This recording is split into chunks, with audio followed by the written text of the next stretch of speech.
what are some early warning signs that my child may be struggling with their mental health while studying away?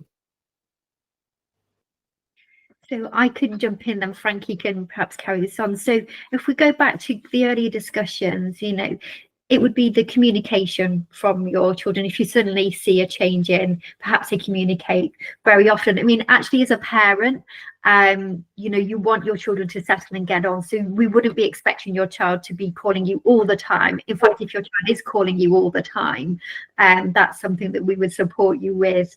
But it's changes that you might see and that you might feel with your child from overseas. So, you know, if they're talking to you, listening to things about their sleep, are they tired, about their diet, asking them questions without over checking them, but checking in with them, but noticing changes from their regular pattern that you're used to, but also bearing in mind that they're coming over to a different school and a different culture, and they will be experiencing that culture shock. So the signs to look out for any really noticeable changes, but also we will be looking on both sides. Like we said, we are in that position of parent as well when they're with us. So we will be looking at any notable changes. We will be keeping a gentle, distant eye on things like, you know, their communication with others, their do they look very tired in the morning, have we noticed anything, you know, they're trying not to go to the dinner hall. And that whole idea of prevention rather than cure is that we're very in tune as a school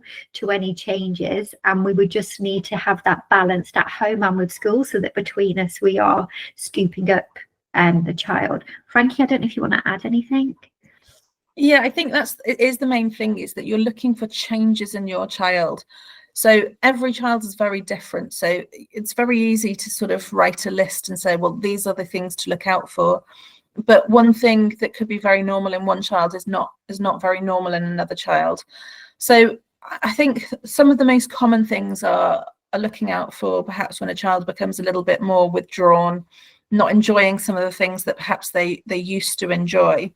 But on the opposite side of that, actually, if your child starting to do some really risk-taking behaviours, while an element of that can be quite normal in teenage years, if that is complemented by the fact that they also then have periods of downtime, they're doing risk-taking and then they're feeling a bit low, that can also be a really good indication that perhaps things aren't going quite right for them, and perhaps they need to have a check-in with someone.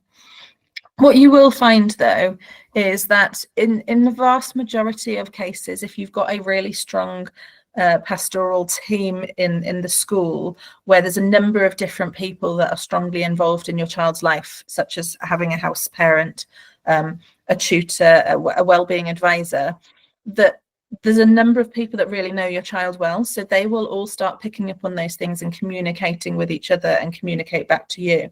So you might pick up different things from us, because children will behave differently with their parents from how they are at school. But that communication is really important. Even if you suspect something, if you highlight it to us, we might have already started to maybe pick up a few things and be monitoring things, vice versa. The communication is really important. It could be nothing. It could be worry about, you know, some exam or a test that's coming up, and the next week they're totally fine again.